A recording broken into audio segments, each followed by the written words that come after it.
Today, we got Andrew Sharp talking Warriors, Clippers, previewing the play-in and looking ahead to the playoffs before we get into some lottery teams and some breaking news. The Suns fired Mike Budenholzer, so we talked about that and what it could mean for the future of Devin Booker. All that's right now. Welcome back to another episode of the Kevin O'Connor Show. Joining me today on the other line is Andrew Sharp. What's up, Andrew? It's good to see you, KOC. I feel like we have known each other for many, many years. I don't know whether we've ever done a podcast together, so I'm very excited to be here for the next hour or so, you know? Yeah, I don't think we've ever done a pod. We're making history today as the playoffs begin. KOC and I are making history. It's fantastic. Well, it felt like the playoffs already began on Sunday with that Clippers-Warriors game. An unbelievable finale to the regular season, an overtime game between the Clippers and Warriors. One that both teams kind of had a win, for especially the Warriors to avoid the play-in. They did not. The Clippers won that game in overtime, 124-119. I mean, Andrew, my first thought for the Warriors side of things here is absolute missed opportunity. You end the season 23-8. You still make the play-in, and now you have to fight your way in for an opportunity to face the Rockets, who just had a great win against Golden State a couple weeks ago. Or if you lose the first play-in game, you end up facing OKC, who I think would sweep that series regardless of their first-round opponent. You may disagree there, but for Golden State, man, those first-round series, had they won, would have been a lot more appealing than being in the 7th spot right now. I don't feel good about their chances if I'm a Warriors fan. Yeah, I mean, we know some Warriors fans, and the Warriors fans were in a pretty dark place in the wake of that overtime loss. I will say, to start with the way you frame that game, watching that game, it's not an original reaction. I mean, a lot of Twitter was basically saying, oh my God, this is the game of the year. But I was just like blown away by how high quality the hoops was throughout the second half. And like the fourth quarter, you had Kawhi going off, and then Steph comes back. Steph had been quiet for most of the game, and then he goes off down the stretch. Overtime, we had Harden. I'm not a Harden guy, so it was particularly gut-wrenching to see Harden come in and steal the spotlight and sort of cement that win in overtime. But altogether, it was just like, my God, this is why we do this. This is why the NBA is great. I mean, like throughout the season, it can be kind of a slog sometimes.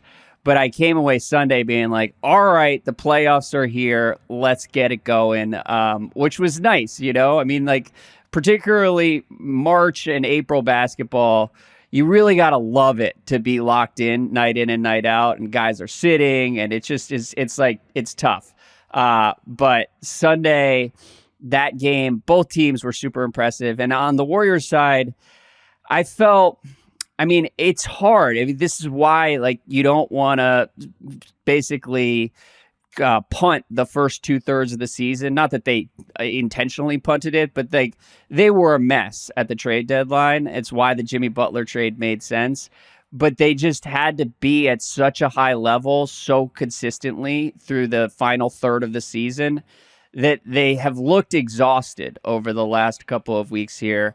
And I think they needed that win, if only to give themselves like a week off to just sort of reset, and they couldn't quite get it. I mean, they were right there, and I did think they played really well. Felt like Kerr was a little bit too aggressive, trying to double Kawhi in the fourth quarter, and the Clippers kept getting good looks anytime they would double Kawhi.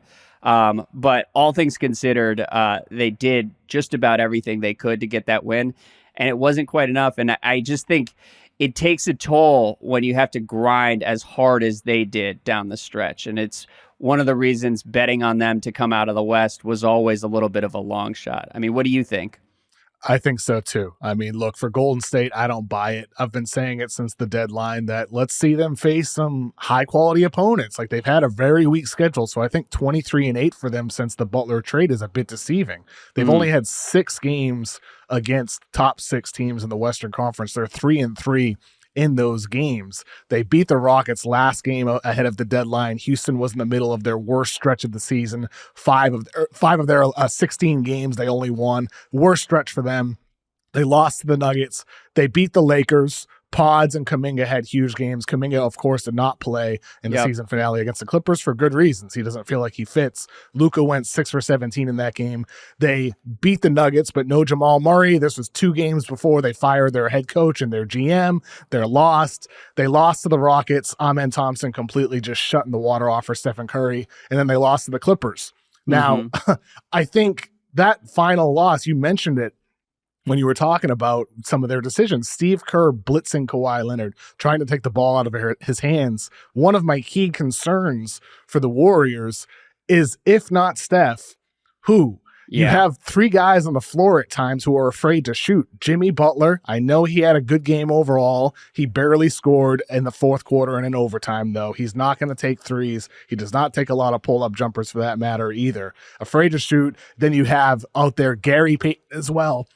And Draymond Green, who hit a corner 3 miraculously. Draymond's been hitting threes here and there throughout this run. I mean, I trust him more than I did the last couple of years. And 4 of 6 in that game, of course, too. But like, they have a lot of guys who don't want to score. They don't want to shoot.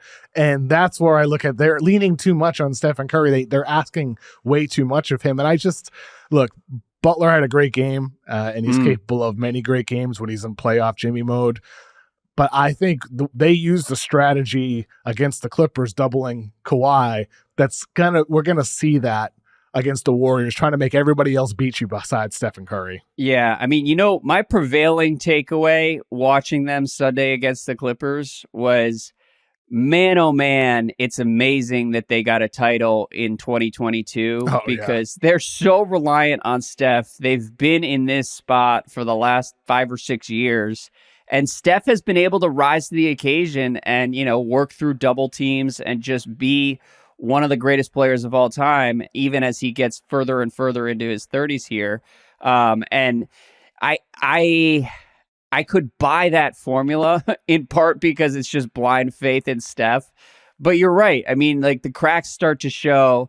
They really needed Pods against the Lakers. And like, do I trust Pods to be the guy he was against the Lakers throughout multiple playoff rounds? I'm not sure I do. And Jimmy, I mean, it sounds like you're a bit of a Jimmy skeptic here. Do you want to say it with your chest? Jimmy Butler is overrated. People were overreacting to him landing with the Warriors and potentially raising the ceiling? Look, he helps, but I do think he's a bit overrated. Yeah. He's had some playoff highs, but he's also just had a lot of playoff games. Like, think about the 23 run. He dominates Boston game 1 and game 2. After that, he was okay. The rest of the series, he was okay in the finals. And I think we remember a lot of the highs with Jimmy Butler, of course, him leaning over the scorer's table in the bubble. He's had some amazing moments, and nothing should be taken away from him there. But he's also a hesitant shooter. Yeah. And sometimes he fades in and out of games. And like, for all we talk all year about, the regular season doesn't matter, he's the face of that. He does not take it seriously. And one of the reasons why the Heat were in the play-in every year and the Warriors are in the play-in again is because in some of these games, including that loss against the Rockets, in these games where he needs to feel the moment, he doesn't. And so I don't have a lot of faith in Jimmy Butler, despite some of those highs. He's too inconsistent for me. Should 2023, should that have been a story about Caleb Martin and not Jimmy Butler? I think the thing with Jimmy, shout out to Caleb Martin, man. He swung that Celtics series. Yeah, he kills them.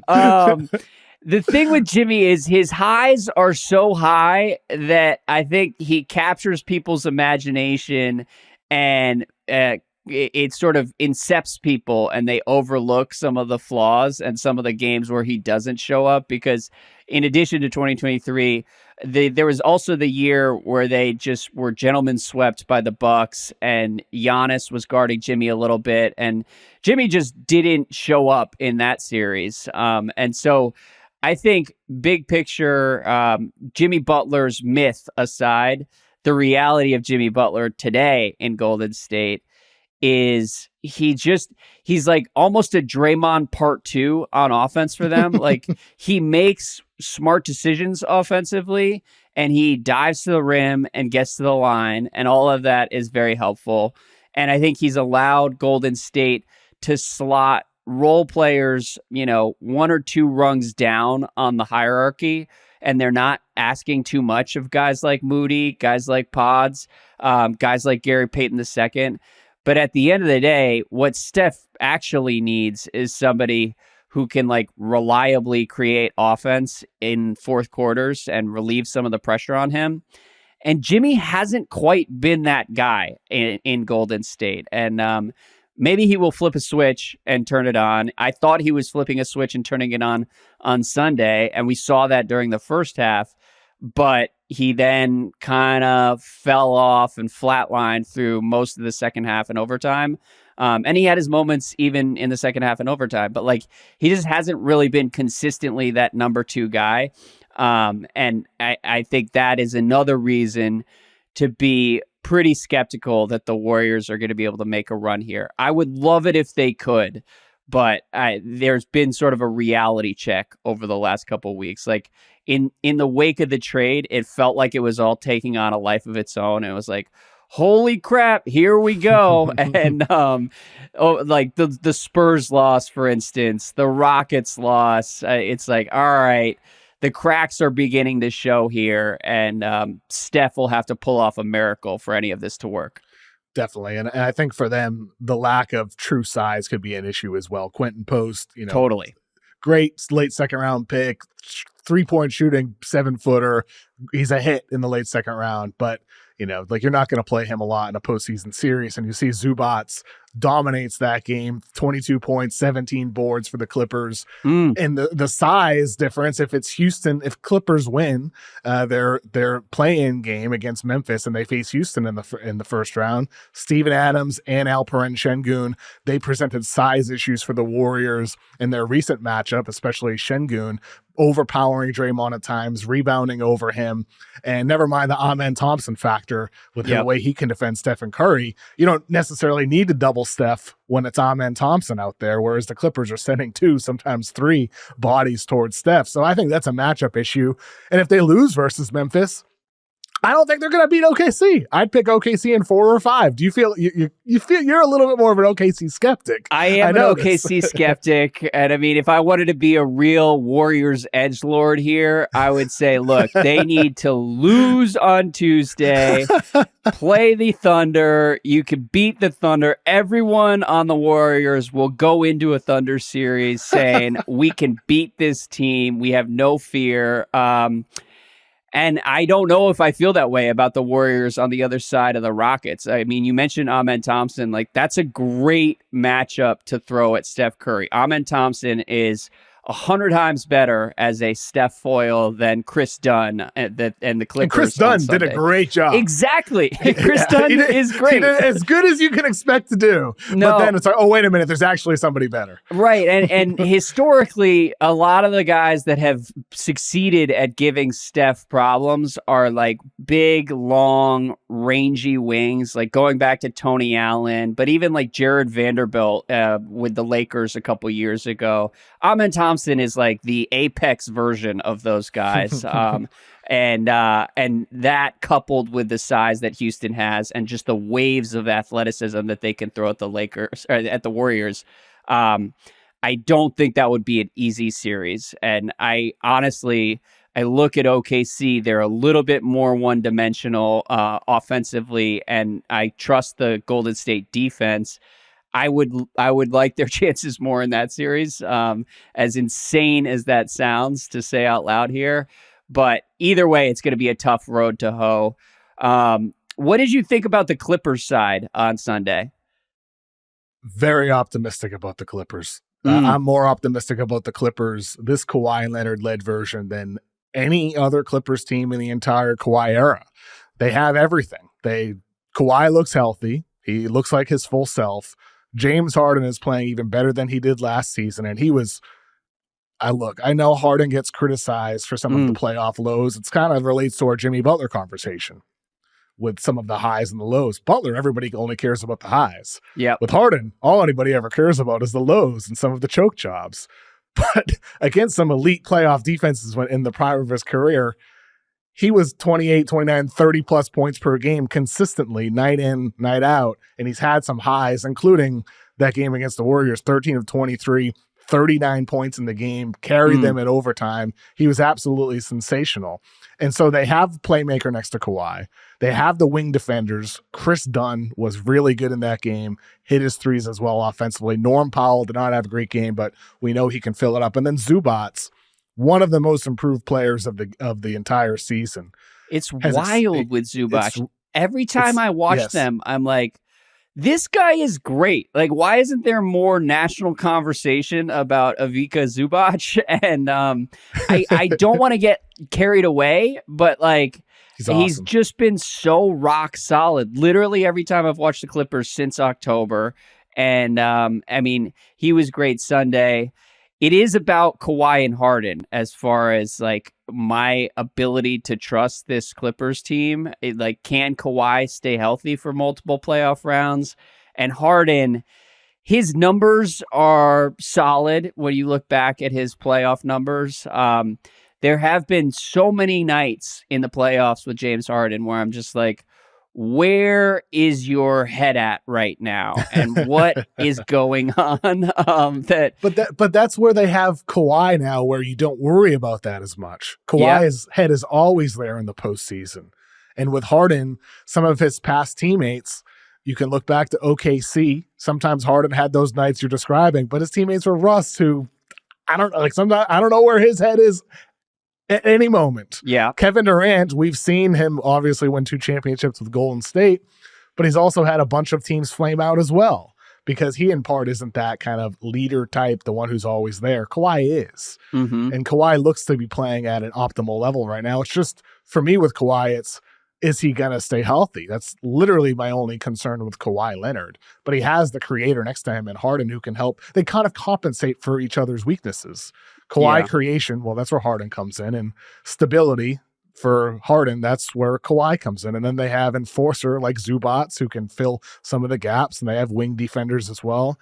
It just feels like a balance to me now. So I care less about some of those concerns you're touching on with Harden. But I understand where you're coming from, though. Yeah, well, and it is, I mean, with Kawhi playing as well as he did on Sunday and as well as he has been playing for about 6 weeks now, like, it's an amazing wild card to throw into the mix, because if you guaranteed, 90% health for Kawhi over the next 2 months, nobody's going to stay perfectly healthy through the finals. But like, if Kawhi's mostly healthy, I mean, this is another heavyweight alongside OKC, Cleveland, and Boston.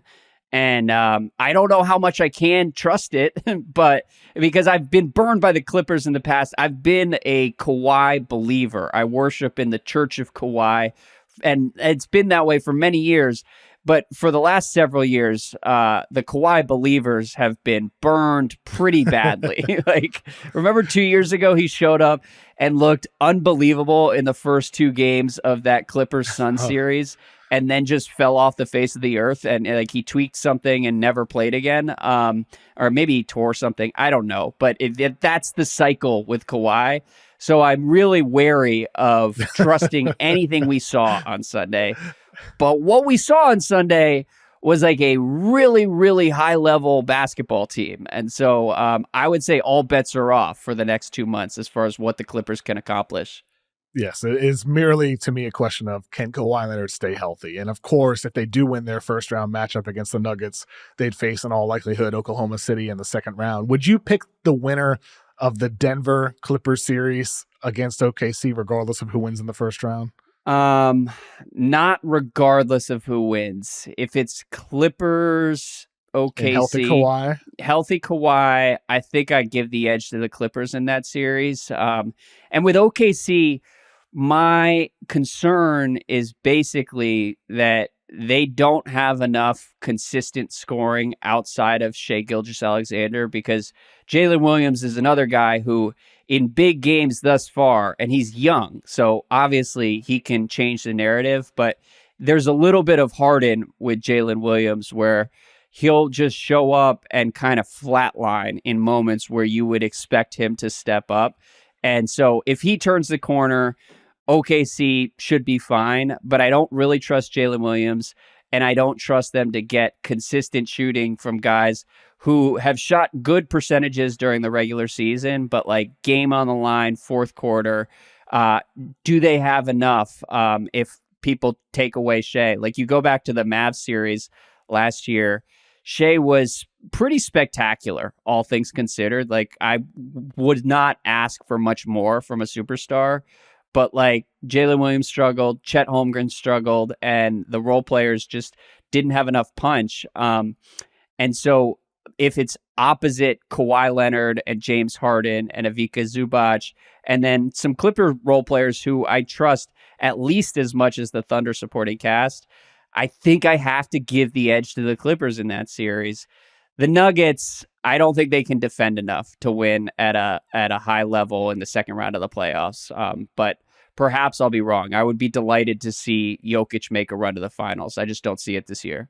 Yeah, I don't think Denver's defense is anywhere good enough. They would have to be on some ridiculous offensive run and get some opponent three-point shooting luck in their favor as well. But it's a lot of ifs with Denver this year after firing Malone. And I mean, look, like maybe the energy did shift as Jokic kind of said, they awoke the beast. But I just don't think they have the personnel defensively That's to the make thing. it, which is unfortunate. Yeah, like all year long, their issue was both personnel and energy. Watching the Nuggets, there were a lot of possessions where they would just be standing flat-footed as guys took wide open threes. And so maybe they clean that up under David Adelman. I mean, it's hard to imagine they just flip a switch and suddenly start trying and it all clicks.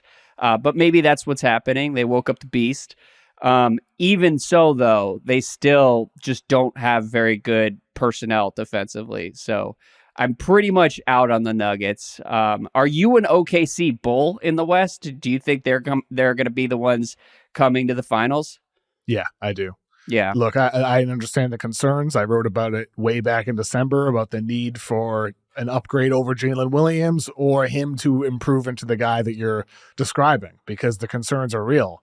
I wrote that after the NBA Cup where Jalen Williams, it was like, oh, wait a minute. In more big games, he's not living up to what he needs to as the second guy behind SGA, just like in the postseason last year, he didn't. But at the same time, I'm a big believer in their defense. Yeah. I believe their defense is truly elite.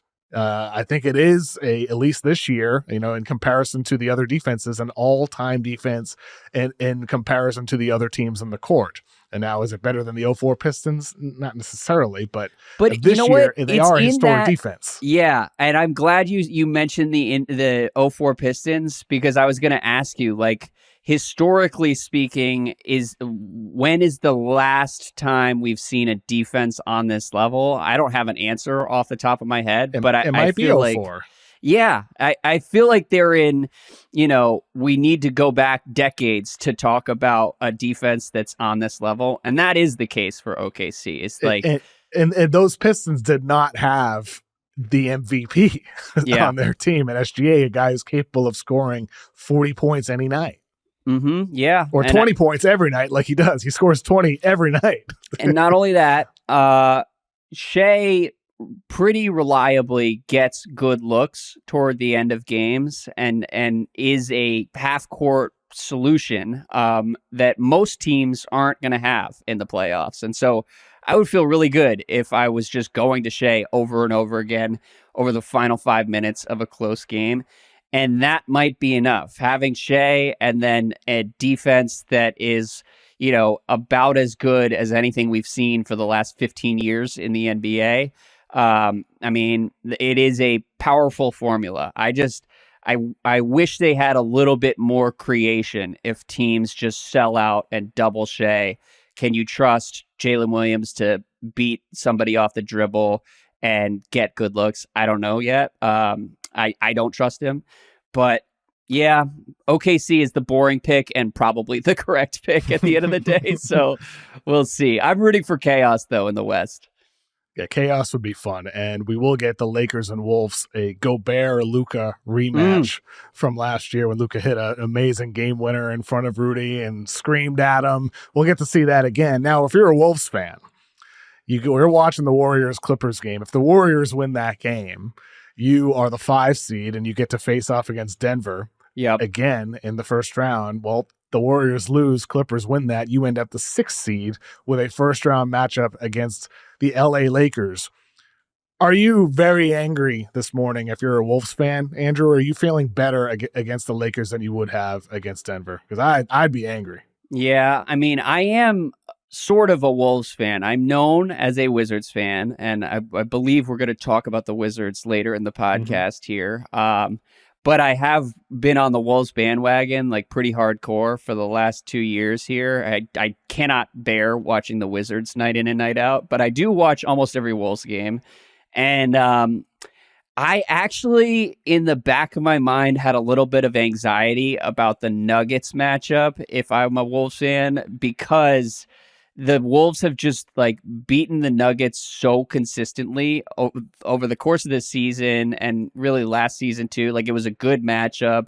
Obviously, they had the playoff series where it was back and forth for 7 games, but I worried that like the matchup looked more one-sided than it actually is, and beating a team, you know, they beat them, I believe, all 4 times this season, and then beating them again in the playoffs was probably going to be more complicated than some people expected. The Lakers, I've been a Lakers hater since the trade deadline. I don't buy it with LeBron and Luka. And I'm psyched. If I'm the Wolves, look, they're headlining opening weekend Saturday night, 8:30. I can't wait for this opportunity for Anthony Edwards. I know it could go horribly wrong, and Ant against the Lakers, like back on opening night, and then I believe right after the All-Star break they played again, and Ant was a little hurt and played like crap, and then got ejected, so not a great look. But I think that the Wolves have been playing about as well as anybody in basketball for the last 3 months or so. Whereas the Lakers, they're another team that I think you can look at certain nights and they're just like real holes there. I think that they are vulnerable and the Wolves will win this series. So I'm psyched. It's going to be interesting from a tactical perspective because obviously the Lakers are undersized at the 5 spot. And you're going to be going against Gobert and Julius Randle or Naz Reid, a lot of 2 big lineups. How much of a rebounding advantage will Minnesota have in that game for some second chance opportunities offensively and cleaning up on the defensive boards? But also, it's been, well talked about all year long. Anthony Edwards himself has talked about it, how he gets blitzed over and over. He's the most blitzed player out of pick and rolls of any player in the NBA. Well, the Lakers defense, they're a switch everything defense, but they are the lowest frequency blitzing defense in the NBA. So that could work to Ant's advantage if the ball is not being taken out of his hands as it has been all season long. So will JJ Redick and the Lakers switch that scheme defensively, or will they stick with what's been, up and down? It's been elite sometimes and then pretty bad other times since AD got injured and then traded back in January and February. So I'm very interested in kind of those 2, simple things to look for in this series between the Lakers and Wolves. So we all know you're not picking the Wolves to beat the Lakers. I am in picking round the Lakers. 1. Yes. Because nobody in Minnesota can stop Luka last year. He averaged 32 last year with not, he didn't have LeBron and Austin Reeves by his side last year, and he still ripped apart Minnesota's defense. Everyone in the world, KOC, is going to be picking the Lakers. It's me and Anthony Edwards and Dante DiVincenzo against the world for the next 2 weeks, okay? It's fine, but how much respect are you willing to give the Wolves in this series? Obviously, it's early. Plenty. I don't want to lock you into a pick here, but like, are they going 6? Are they going 7? Or is this going to be sort of a 5-game formality? What do you think? No, I think it's going to go 6 or 7. I think this is going to be a great series. A really great series. There will be tactical changes that are needed throughout. I do wonder if at some point Redick and the Lakers decide to start blitzing Ant, because like that's usually the best formula for beating Minnesota is make somebody else beat you, not Anthony Edwards. Yeah, I mean, it's tough. People sell out on Ant, and there just aren't that many other great options, at least in the half court for Minnesota.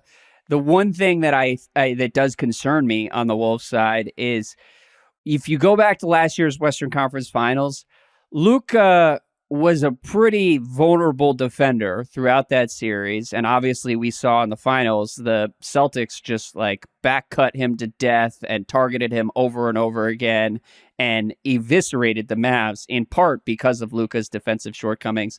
The Wolves just weren't very good about exploiting Luka in the Western Conference Finals. And now you've got Austin Reeves and Luka, who they should be targeting over and over again. But I don't know if I trust them to actually do that effectively. And then by the same token, I do trust Luka, LeBron, and Austin Reeves to just relentlessly target Mike Conley, who has been pretty good over the last couple months and is a big part of why the Wolves suddenly look like one of the best teams in the league. And I don't know if Mike Conley is going to be playable in this Lakers-Wolves series because Luka and LeBron are just so good at exploiting weaknesses out there. So it may be on Nickeil Alexander-Walker's shoulders, Dante DiVincenzo's shoulders.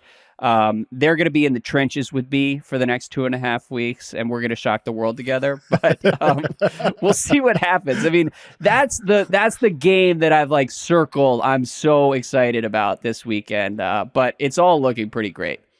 All right, let's talk about the Eastern Conference. We're going to do one question for each of the top 6 teams in these, but I want to start off with the play-in teams. If I told you one of the 4 play-in teams wins their first-round matchup, who would you predict it would be? One of the 4 East play-in teams? One of the 4 East play-in teams. Oh, my God.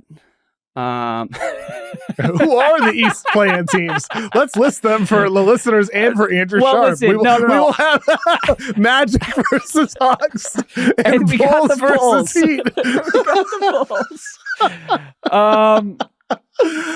It would have to be. I'm not picking any of these teams over the Celtics. It would have to be like a unbelievable nightmare scenario for the Cavs. Maybe the Bulls get into the 8th spot and shock the world and beat the Cavs. I would give that a 2% chance of actually happening. I can't see any of these other teams actually winning in a first-round playoff series, and I wish the play-in didn't exist so I didn't have to think about these teams any more than I already have over the last 6 or 7 months. So you don't see Miami doing it again? Oh my God. Miami is such a great example. Like the last 3 months of Miami have been such a grind. Anytime I flip on a Heat game on League Pass, I'm like, man, Bam Adebayo's really fallen off. Man, they're really asking a lot of Tyler Hero. Man, who are some of these guys? Like, are they tanking? Or are they just bad? Like, I don't really know what's going on. And I want this team out of my life, man. Don't even put these games on NBA TV. Just you have to subscribe specially to watch these playoff games, or put them on Peacock early. I don't want to watch any of these teams. True or false? The Celtics need Jaylen Brown healthy to make the NBA Finals. True. True. Yeah. I mean, what do you think? Yeah, I do. I do think they need him. Cleveland is a legitimate opponent. They are. Cleveland has been a bit more up and down defensively in the second half of the year, but I see no reason to believe that they won't tap back into their peak levels in terms of intensity when they're game planning. Jaylen Brown is that difference maker. He won Finals MVP. You got to give him respect, and also you do need to consider, will Kristaps Porzingis be able to make it through the postseason? He's been awesome this past month, but with his injury history, that is a legitimate question. And Jaylen Brown is the guy who can help cover for those concerns. I don't think you need him in the first round, regardless of the opponent. But second round, who knows? I mean, the Knicks or the Pistons, I don't think the Pistons would beat Boston minus Brown, but the Knicks certainly could. I do think they need a healthy Jaylen Brown to make the finals and definitely to win the finals. Yeah. I have a healthy fear of the Celtics as we head into things here. I would love it if the Cavs came out of the East, and the Cavs have a formula that's pretty similar to the Celtics a year ago, where they just have a lot of skill all over the floor on offense, and they've got guys who not only shoot good percentages during the regular season, like OKC's role players, but the Cavs role players, I think, are just actually really good shooters and guys that I do trust over the course of a couple playoff rounds. So the Celtics are going to need to have a real A game in order to beat the Cavs. And I think they can do it. But if they don't have Jaylen Brown or they don't have Porzingis, then it gets a lot more interesting. So that's why I say they have to be healthy in order to go do this. All right, let's talk about those Cavs. Fill in the blank. For the Cavaliers to win the NBA Finals, they need blank. Oof. They need Donovan Mitchell to be at an MVP caliber level, and I don't trust Donovan Mitchell to actually be at that level for the next 2 months. That's my issue.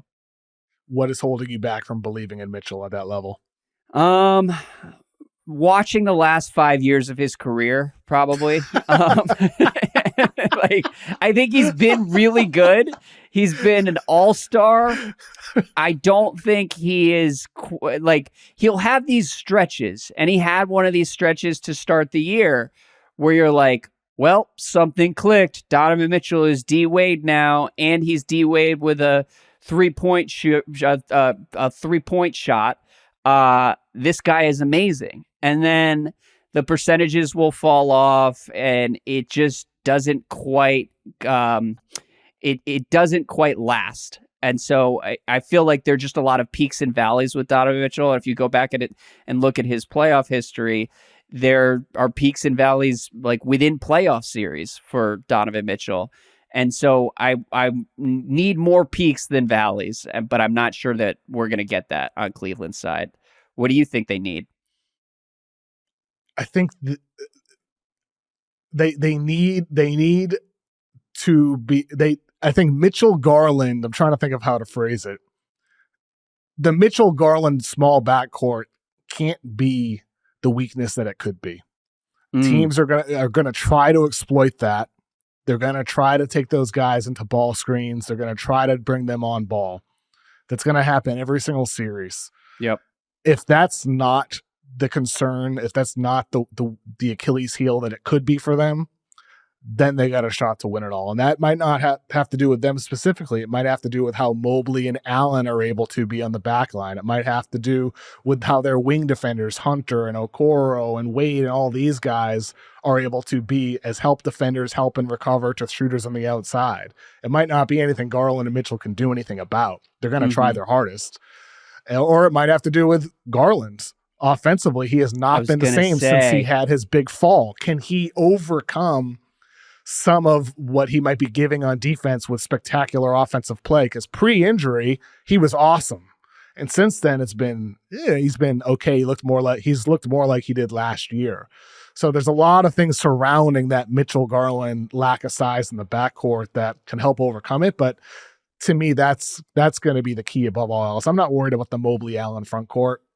They're going to play with both those guys. Mobley's offensive development, I'm a believer in. But yeah, it's Garland Mitchell together defensively. Yeah, and I want to be a believer in Mobley's offensive development and its ability to translate to the playoffs, but that's another one where I need to sort of wait and see. But I like Evan Mobley a lot. I've been high on him since he entered the league a couple years ago, and it's been cool to watch him put it together more this season under Kenny Atkinson.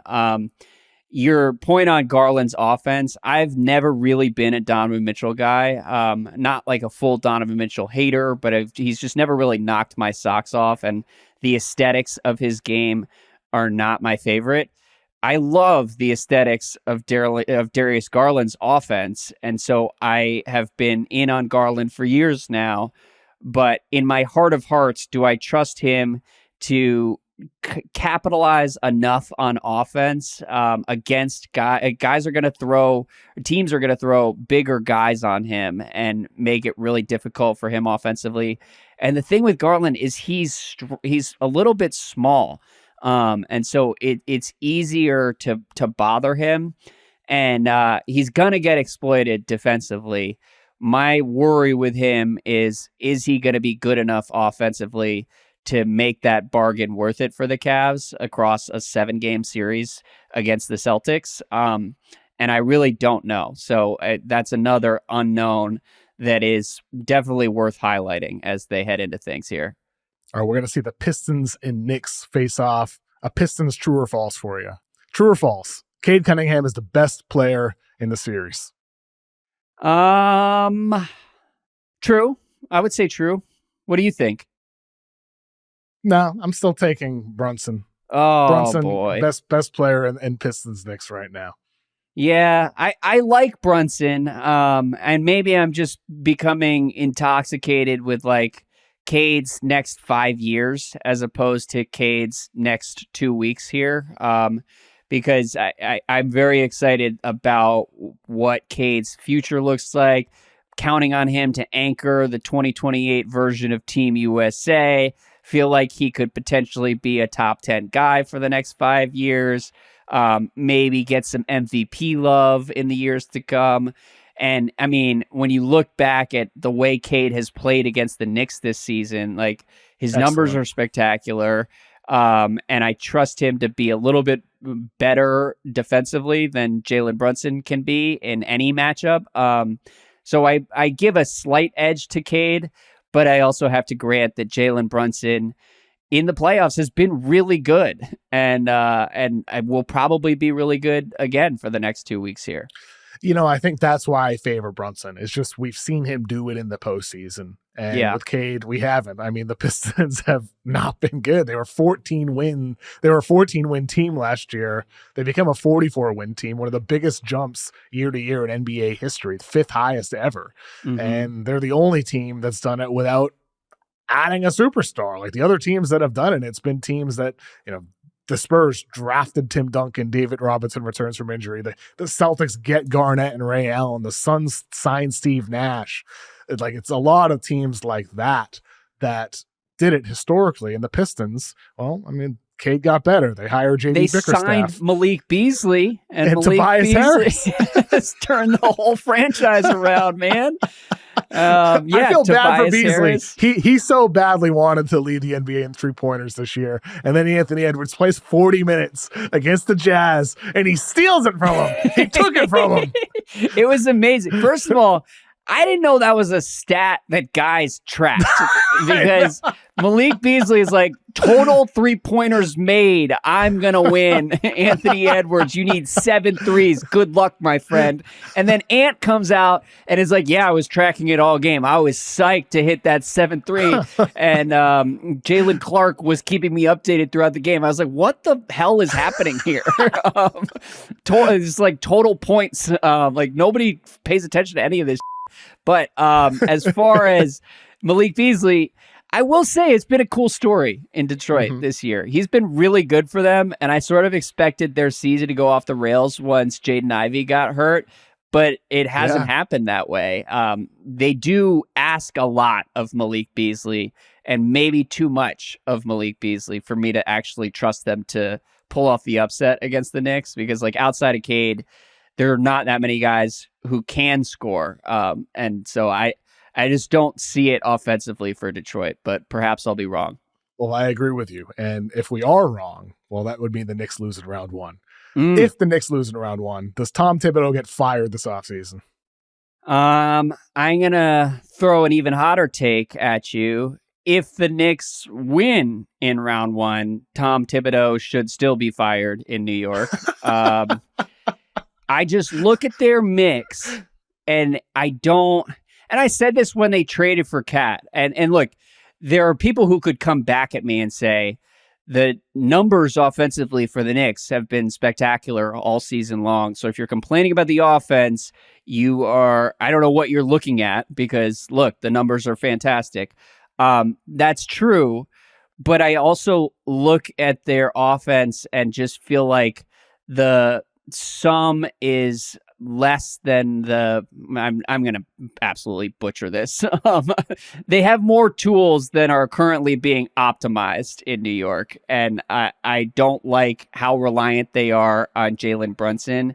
And I wonder if Kenny Atkinson were coaching the Knicks, would I feel better about their ability to really push either the Cavs or Celtics? Obviously, it looks like they're going to be dealing with the Celtics in the second round. I think I probably would, but right now it's like they get in close games and it's just spamming Brunson possession after possession after possession, and I don't feel like they're utilizing Mikal Bridges or OG Anunoby or Cat as much as they could if they were running some more diverse sets offensively. But diverse sets, like, I don't look to Thibs for offensive creativity. Yeah, the issue with Thibs is he just leans too much on what works. That's why he plays his starters so many minutes, because they're the better players. So he just leans on them more. He leans on Brunson because he's the best creator. So he does it over and over. But in order to win at the highest levels in the postseason, like, all of this kind of relates to what we're talking about. You're with OKC, you're wondering who's behind SGA. Yeah. Before Boston won it last year, well, can Tatum and Brown do it? Can they get enough help from Porzingis? Obviously, they didn't need much of KP last year. It's always about sometimes these other guys behind the number one option. And with the Knicks, I think they have the pieces. Bridges, OG Anunoby, the way he performed without Brunson on the floor. Cat, what he can do offensively as a creator as well, not just this pick and pop guy, not just attacking closeouts with an occasional post up, but they have a lot of different guys that they could use in creative ways offensively that they don't. And that's where with Thibs, I'm like, well, maybe they reached their ceiling with him as their head coach. Yeah. So unless you're making, in my opinion, a run to the East Finals, maybe at that point, it'd be really hard to move off Thibs. But if you're Leon Rose and Dolan and that whole Knicks front office decision-making crew, they'll have to think about it if the Knicks lose in the first round, definitely. And if they lose to Boston in the second round, I mean, if it's a 5-game series, a 4-game series is what I think it would be, they got to reevaluate for sure. Yeah. If that happens. Yeah, and I think part of it is, the guys they have around Jalen Brunson, they can play this role where they're basically like all glorified versions of PJ Tucker playing alongside James Harden in 2017 and 2018 in Houston. They can do that and be pretty good in that role, and the Knicks can be pretty good in that role. But if you want to get more out of them, they need to touch the ball more, and there's a kinetic energy that emerges when you're actually like moving it all over the place and cutting back and forth. And I just don't see enough of that from the Knicks. And in terms of what they do this summer, it really comes down to like, all right, so what's the goal? Like, how seriously are we trying to actually win a championship with this nucleus? It's an unbelievably expensive team for the next couple of years. So if we're trying to win a title, I think you framed it well. It's not a shot at Thibs and what he's been in New York the last couple of years, but they may have peaked in terms of what they're going to be able to accomplish with him coaching them. And so for that reason, I would switch it up. Even if you do switch it up and get a better mix on offense, still have pretty serious concerns about what the team's ceiling will be with a defense built around Karl Anthony Towns. But I would like to see what the offense would look like with a little bit of a different approach. So maybe we'll get there, maybe we won't. I don't know. Yeah, and defensively, I'm sure Knicks fans, all the Knicks fans in my life are like, why have we not seen two bigs all year? Like, let's play two bigs more often. And even with Mitchell Robinson, they haven't done it enough. All right, the other series we got is the Bucks and the Pacers. The Bucks need blank from Damian Lillard to beat the Pacers. Health and so they do need him. Yeah. Okay, they do need Dame. I agree. I thought you might say they need nothing. No, but I agree they need something. The Pacers are damn good, dude. The Pacers have been really good, and I mean, I don't want to get too excited about the Pacers because I watch the Pacers sometimes and I was like, is this the best bad team I have ever seen? Because they just they make smart decisions and play smart offense. They won 50 games. I know. Can you be a bad team and win 50 games? Listen, the mystery endures. I guess we're going to find out in the first round of the playoffs here. And look, I mean, you go back to last year's run. They're a team that's built well for the playoffs. They've got a lot of versatile guys, and the top of the roster, I don't know how much I trust Pascal Siakam. I don't know how much I trust Tyrese Halliburton particularly, but Halliburton has been really, really solid lately, and Siakam has been also rock solid all year long. So I think the Pacers will win that series pretty easily unless, Dame comes back and is great. Kevin Porter Jr., been a bit of a roller coaster, but he has been like a solid stopgap for Milwaukee. So I don't think it's going to be as easy as one might think if they're down on the Bucks, but I also don't think that the Bucks have enough to actually win the series. So my next question was true or false, Indiana's chances of making a run or being underrated. I'm assuming you're going to say true there then. Yes, true. I think Indiana, and define making a run, like making a run East to the finals. Okay. East finals. So that would mean beating Cleveland in round 2. Yeah, I think they're definitely being underrated. I don't think they would actually beat Cleveland, but I think people will say, oh, well, the Cavs won 60 whatever games, 64, 65 games. Like they'll take care of Indiana easily in round 2. I don't think that series will be easy. I think that could go 6 or 7 games. All right, you are a Wizards fan, so I want to talk about the lottery a little bit here, Andrew. My 5 favorite fits for Cooper Flagg. Number 5, we'll start in reverse order. Number 5 is your Washington Wizards. Okay. Is my favorite fits for Cooper Flagg. Bub Carrington hits the game winner on Sunday, hurts the Wizards lottery odds. They drop from 100% to land a top 5 pick to 80%. Are you angry with Bub on this morning? Are you feeling good karma from winning the game? I have very complicated feelings about the Wizards generally, and with Bub specifically. I love Bub Carrington. I do continually go back to last year's draft and wonder, was it actually worth it to trade Denny Avdia to draft Bub Carrington? It seemed like the front office was very locked in on Bub and just really wanted him in DC. He's young. He's big. I love his upside. I also really love Denny, and Denny now has looked just awesome for the last 3 months in Portland. So complicated feelings, but watching Bub spread his wings over the final 2 months, including the game winner in game 82, I'm not stressed whatsoever about moving from 100% top 5 odds to 80% top 5 odds. Bring it on. It's all about having good basketball karma as you head into the lottery. And I feel like that game 82 buzzer beater over, again, just an unbelievably bleak Miami Heat team, is good karma for the Wizards. So I'll take it. Well, talking about good karma, the Blazers, they won their last game, and they ended up winning 36 games this season. They started Markieff Morris.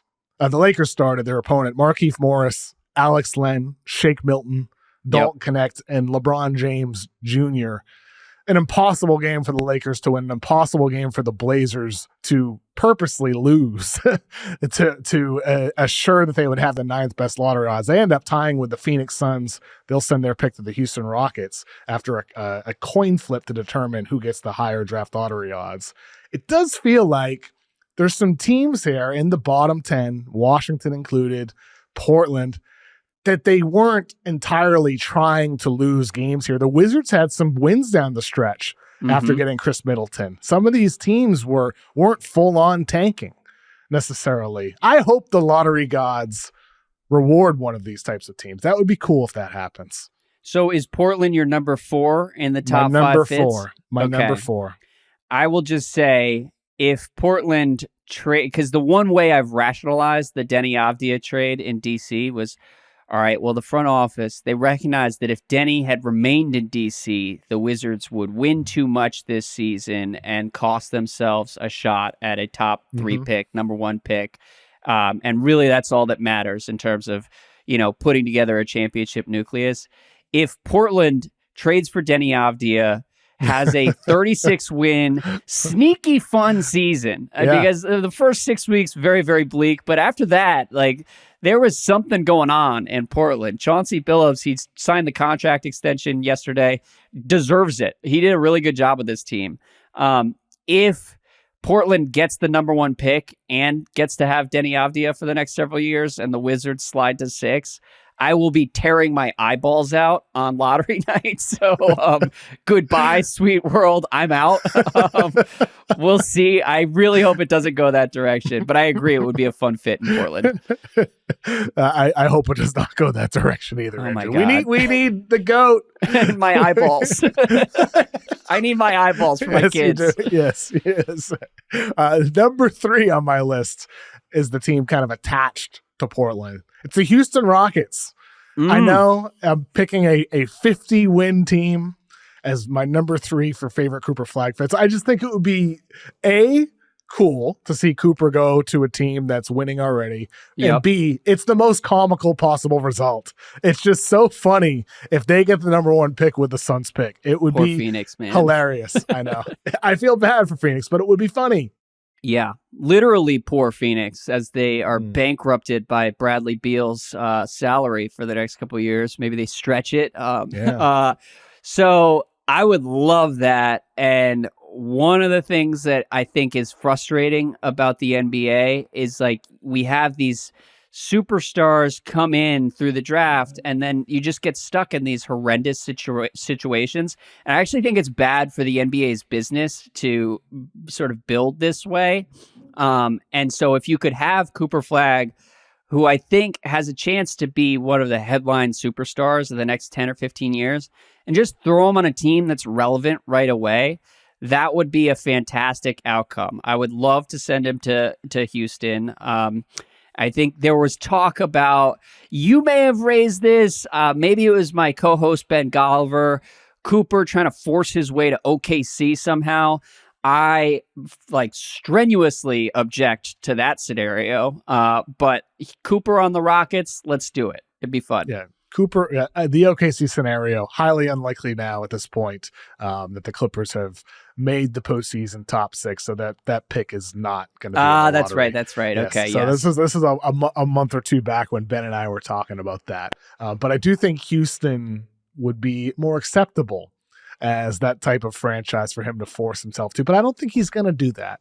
I'd be a little bit surprised if Cooper and his camp took that route. But look, if it's New Orleans with the number 1 pick, all due respect, the basketball fit is not great. Next to Zion, I know Cooper can fit anywhere, but the fit is not great. I could see a world in which he's like, hey, maybe get what you can for the number 1 pick, but I just don't think it's going to happen. I think he's going to accept anywhere that he goes. Yeah. Number 2 on my list, the Philadelphia 76ers. It would just be a beautiful reward for Philly after this horrible year. If they end up with Cooper Flagg, I'd be so happy for Sixers fans if they get the number 1 pick and the Right Sergey Sanchez lottery show on May 12th is this huge celebration and they get Cooper and Embiid's healthy next year and they got Maxey and Cooper Flagg and Quentin Grimes. Oh my God. It's funny you say that because when you threw out New Orleans as a potential, all right, time to pull an Eli Manning here. Let's end up anywhere but here. I almost interjected, but I didn't want to step on it if you had the Sixers as a top 2 fit. The Sixers might convince me to pull an Eli Manning if I'm in the Flagg camp. The other way? I mean, it's Philly, though. So... what do you mean? It's Philly selling points. Philly's not bad. I would live in Philly, but he'd be beloved there. He'd be the savior. Yeah, he'd be the guy who put them over the top if they ended up doing it. So Joel Embiid, he'd have a statue next to Rocky. That's what would happen. Look, I just would not want to be a part of whatever the hell the next couple years look like for Joel Embiid. He started this season trying to fight a reporter with a mysterious injury that persisted basically the entire season. And the worst part of his season was the games that he actually played where people were like, whoa, okay, this doesn't look good. I don't know. He's getting surgery. I don't know if there is a surgery. And I say all this, but it is all pretty tragic that it's gone this way, but it has gone this way. And then, Paul George, do you really want to be dealing with Paul George and his whole deal for the next couple of years? Tyrese Maxey is great. I would love to be part of Tyrese Maxey's next 3 or 4 years. But I just feel like there's so much weirdness with Embiid and Paul George. I would try to sidestep it. Also in that scenario, Philly has one of the craziest fan bases in the entire league, and we get a 10-year-long, psychotic feud between Cooper Flagg and the Sixers fans if he forces his way out of Philly, which I think would be a win for basketball fans everywhere. Everyone wins except Sixers fans. And even Sixers fans are secretly happier when they're miserable at this point. They're addicted to the misery. So I would even count them as winners in this scenario. Number 1 on my list is the San Antonio Spurs. Oh, yeah. Pair him with Victor. Win right away. De'Aaron Fox, Victor Wembanyama, Cooper Flagg, Jeremy Sohan. Big Four. Big Four.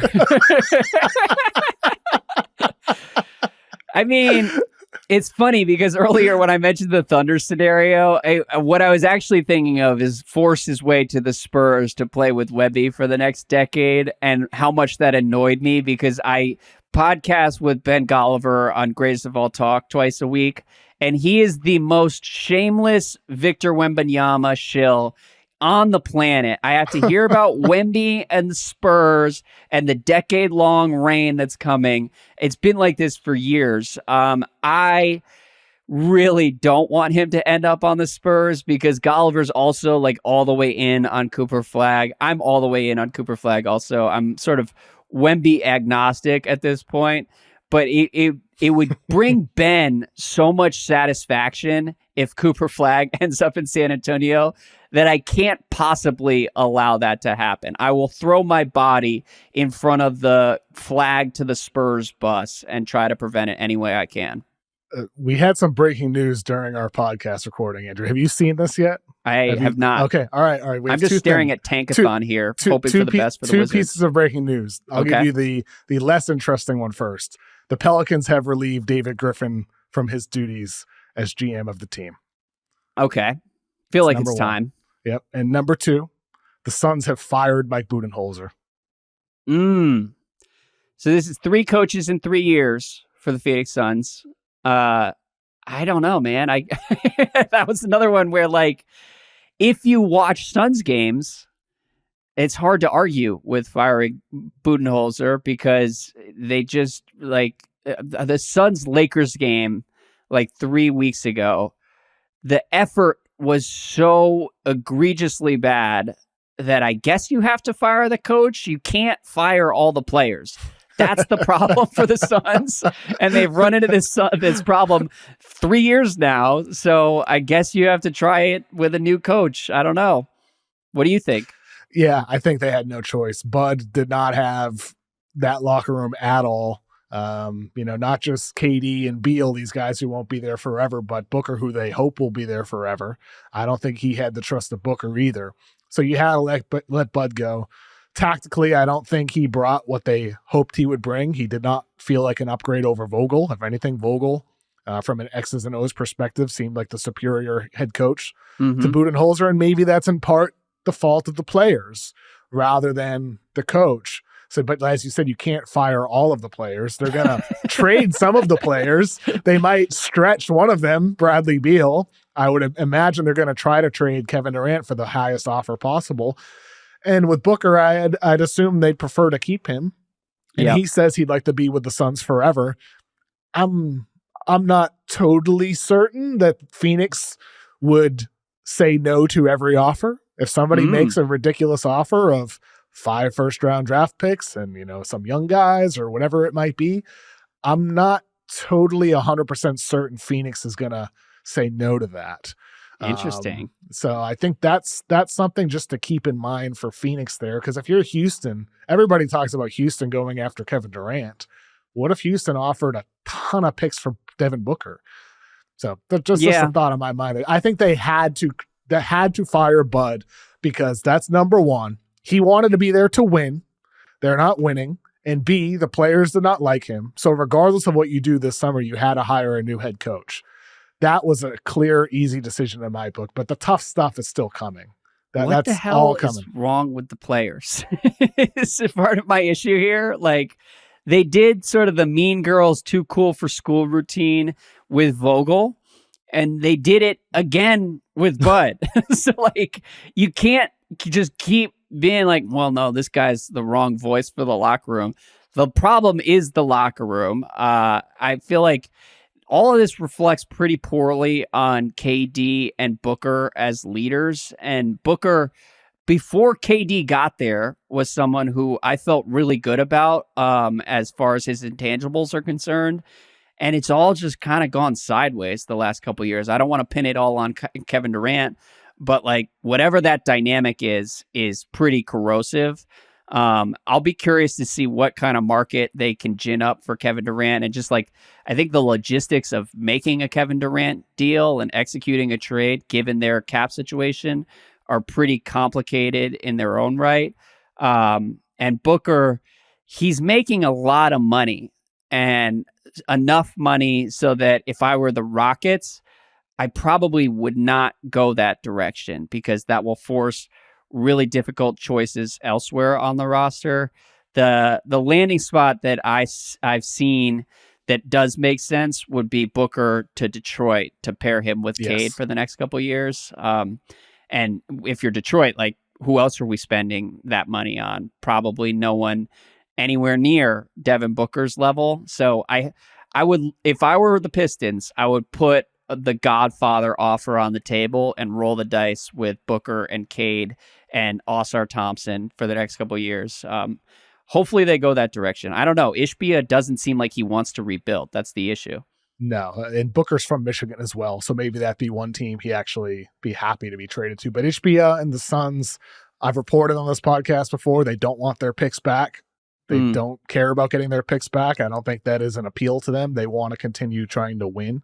So if they were to trade KD, and if they were to trade Booker, and if they were to stretch Beal or somehow trade him, I'd imagine they want to remain competitive. Yeah. They want to at least be one of those young and fun teams, maybe like Portland was this year, where it's like, you win 36, 40 games, 45 games, and you're competitive and you feel hope for the future, but you're not bottoming out. They don't want to bottom out. I think they'd be happy with a lot of picks and being competitive and building for the future. But you're not going to trade KD and waive Beal and also potentially trade Booker and remain a championship contender. It's just not going to happen. They're nowhere close. And so firing Bud was the right decision, but all the tough stuff is upcoming. Andrew, this was fun, man. Thanks for coming on. It's great to see you. We'll have to do it again. And I wish you luck. The next couple months, very busy for all of us in the basketball world. It's going to be a fun ride here. Going to be awesome. Hope the playoffs are as amazing as that regular season finale was. Thanks, Andrew, for joining me. All right. Talk to you soon.